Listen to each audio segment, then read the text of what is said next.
Tega sekali ia padaku. Tolong, panas. Tolong, tolong, panas. Hentikan. Terdengar suara jeritan-jeritan dari dua suara yang berbeda. Yang satu suara wanita dewasa, yang satunya lagi suara anak-anak. Suara itu terdengar dari jarak yang agak jauh, entah di mana.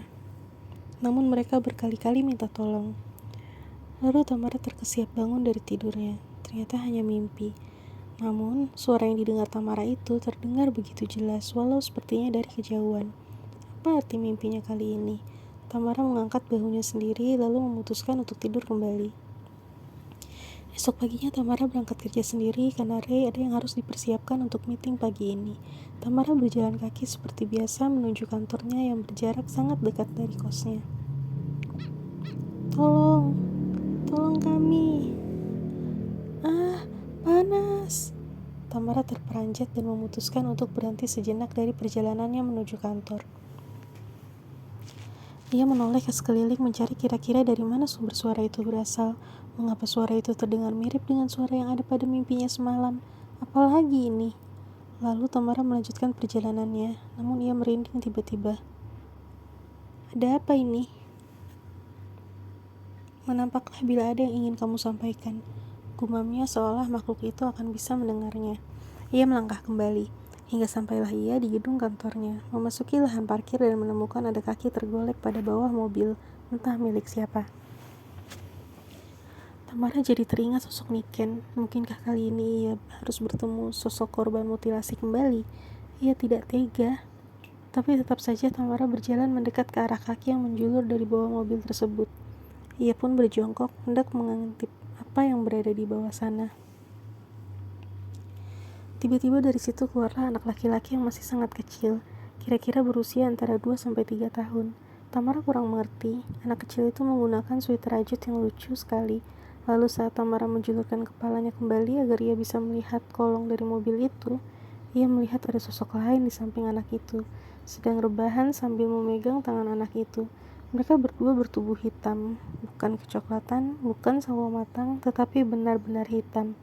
Mungkinkah mereka berasal dari pulau seberang atau bahkan negara di seberang lautan sana? Karena kulit mereka sangat hitam, tidak seperti orang-orang pada umumnya. Bu, kenapa di bawah sana? Ayo sini keluar, ajak Tamara lembut. Ibu itu menatapnya tajam, mengamatinya, kemudian tersenyum padanya. Kamu bisa lihat saya? Tanyanya pertama kali. Pertanyaan yang biasa dilontarkan oleh makhluk-makhluk seperti dia selama ini jika sedang berkenalan dengan Tamara. Iya, jawab Tamara. Keluarlah, ucapnya lagi.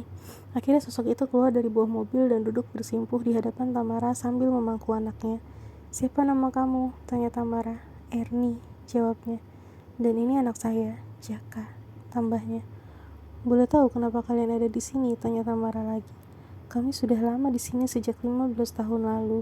Aku menunggu suamiku, barangkali dia akan lewat sini, ujar sosok Ernie itu dengan lirih.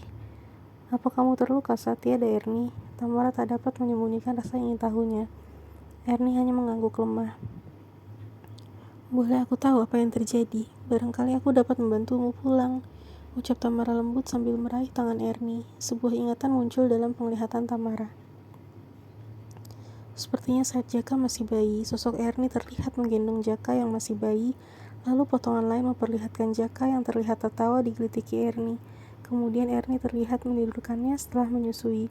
Dalam potongan ingatan itu, Ernie terlihat sebagai sosok wanita yang keibuan, juga sangat menyayangi anaknya. Lalu saat Jaka sudah mulai makan, ada potongan ingatan saat Ernie sibuk menyuapinya dengan telaten.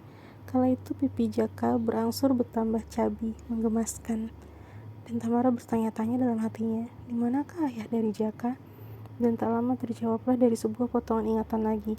Seorang laki-laki berbadan kekar, berkulit gelap dengan sejumlah tato di sepanjang lengannya. Agak sedikit menyeramkan. Mas Andri, begitulah Ernie memanggilnya. Sebutan sosok itu terlihat berada di bawah rumah. Terasa sekali aura ketakutan dari Ernie. Ernie bekerja sebagai buruh pabrik sambil berjualan kue juga yang ia bikin setiap malam, hingga menjelang pagi. Bayangkan perjuangannya, sementara suaminya itu pengangguran yang kerap mabuk-mabukan dan berjudi.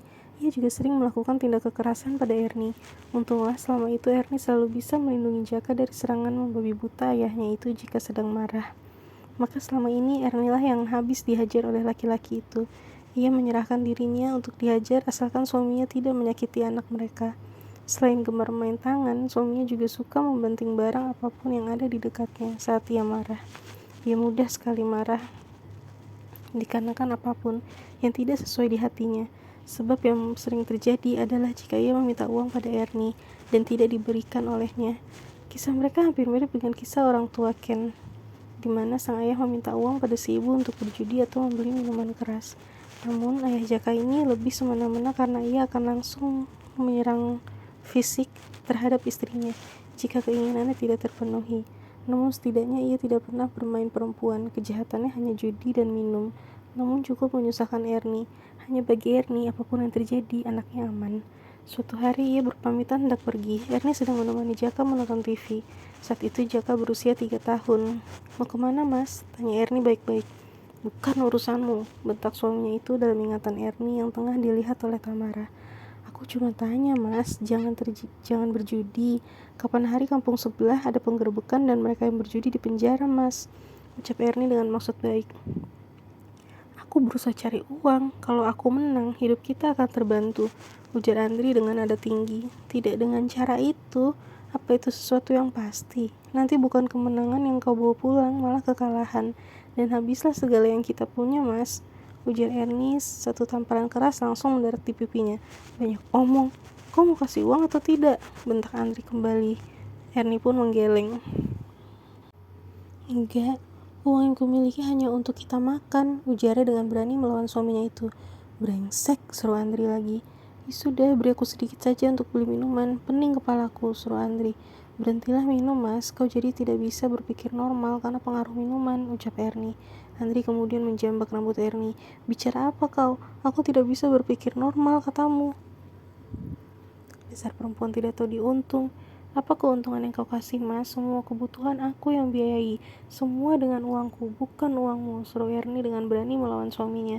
Ia memang bukan tipe yang selalu mengalah dan hanya pasrah, serta senantiasa patuh pada suami. Ia hanya ingin memperjuangkan kehidupan yang lebih baik demi Jaka, anaknya. Satu tamparan keras lagi-lagi mendarat di pipi Ernie.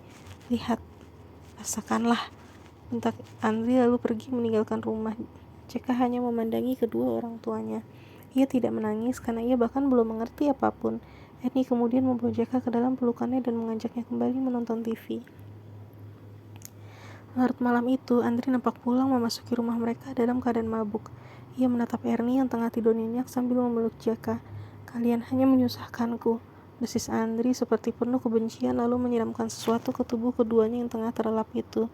Sepertinya mereka begitu nyenyak sehingga tidak merasakan saat disiram. Namun Ernie sedikit merasa ada sesuatu yang mengguyur tubuhnya. Ia membuka mata, dan yang ia dapati adalah Andri yang tengah tersenyum sambil menyalakan koreknya dan menyulutnya pada tisu yang dipegangnya dengan tangan satunya. Kemudian melemparkannya ke tubuh Ernie yang otomatis langsung membakar tubuh Ernie sekaligus Jaka. Ernie berteriak minta tolong tapi tidak mengubah apapun.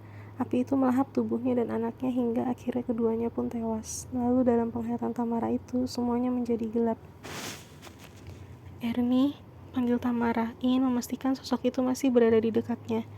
"Ya, ia masih ada." "Kenapa kamu masih berada di sini? Bukankah kau harusnya bisa ke tempat yang lebih baik? Karena kau kan adalah korban, kau manusia baik," ujar Tamara.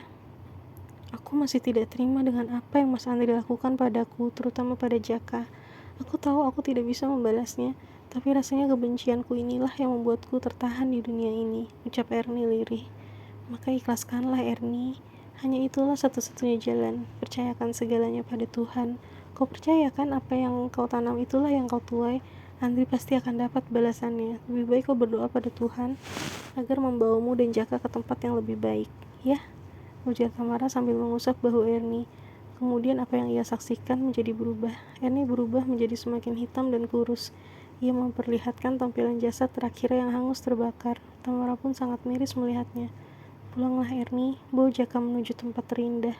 Dan cahaya yang sangat menyilaukan itu datang kembali, membuat Tamara tak mampu menatap cahaya itu sendiri. Bersama dengan itu, Ernie dan Jaka menghilang di hadapannya. "Selamat jalan, Ernie."